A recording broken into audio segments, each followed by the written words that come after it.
Hi, it's me again. Um, I'm doing another reading for a story. One that is hopefully a little longer than the last one I did. It's another fairy tale story called The Wolf and the Seven Young Kids.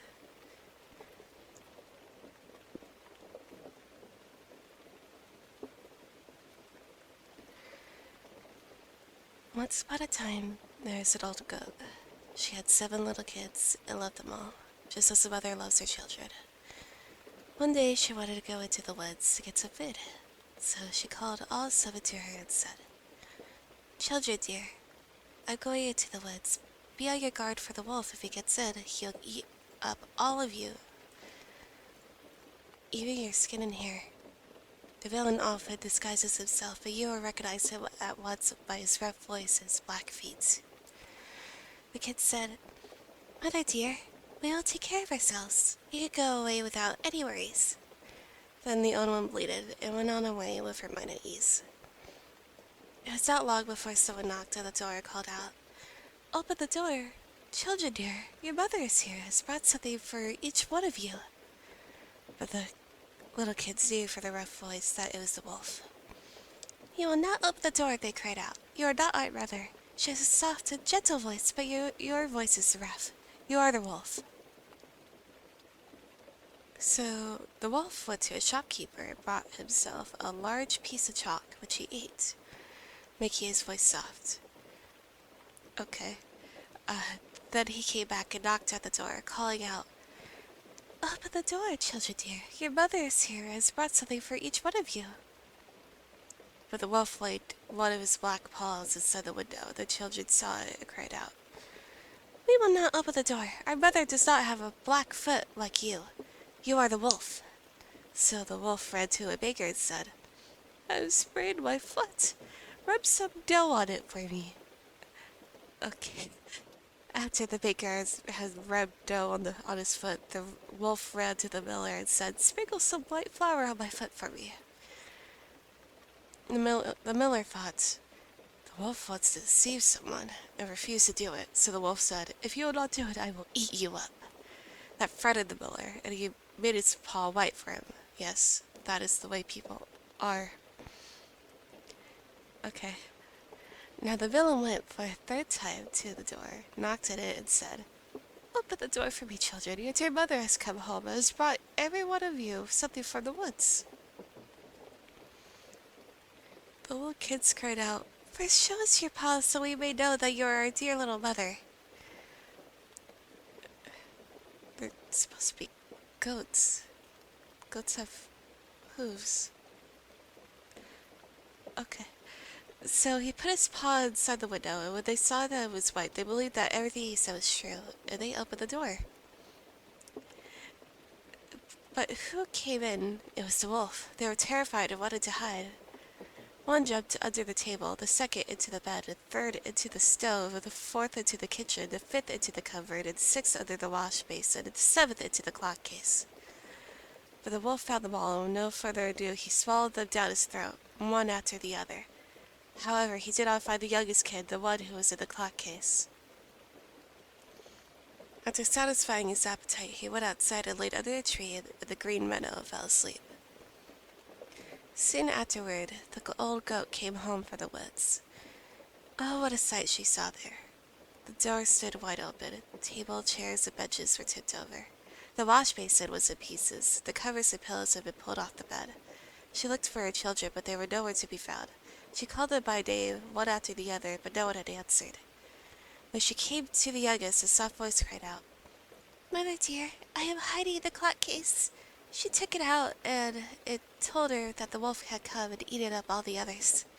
You could just imagine how she cried for her poor children. Finally, in her despair, she went outside, and the youngest kid ran with her. They came to the meadow, and there lay the wolf by the tree, snoring so loudly that the branches shook. She looked at him from all sides and saw that something was moving and jiggling inside his full belly. Good gracious, she thought. Is it possible that my poor children, whom he swallowed down for supper, can still be alive? The mother goat sent the kid home to fetch scissors, a needle and thread. Then she cut open the monster's paunch. She had scarcely made one cut before the little kid stuck its head out. And as she continued to cut, one after another, all six jumped out, and they were all still alive. They were not even hurt, for in its greed, the monster had swallowed them down whole. How happy they were! They hugged their dear mother and jumped about like a tailor on his wedding day. But the mother said, "Come now and look for some big stones. We will fill the godless beast's stomach with them while he's still asleep."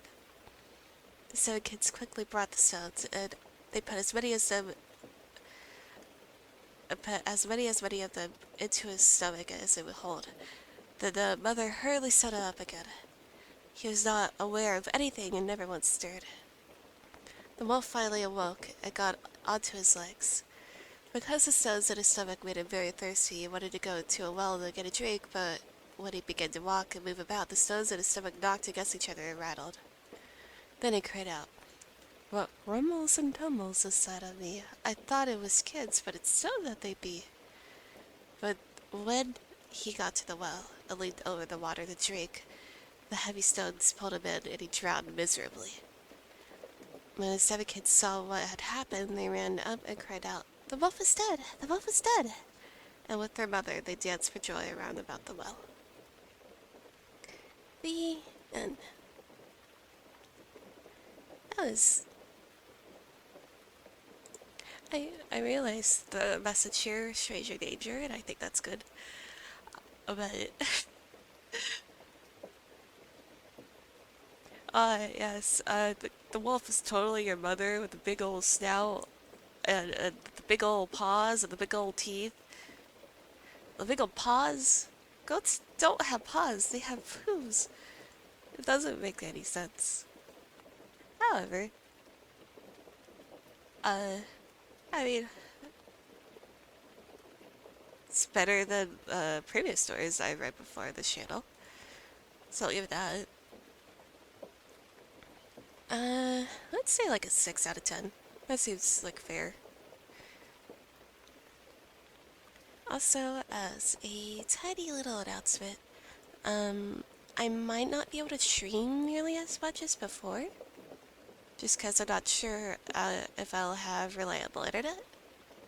But I should be still able to upload videos like twice a week. I'm gonna try that. As long as it doesn't take like an age if I can edit. I will try to stream when I can though. The only reason I had it last week was just because I was sick again with a sinus infection. But I hope all of you have a good night. And if you guys have any ideas for videos, please let me know in the comments. I would greatly appreciate it. Good night.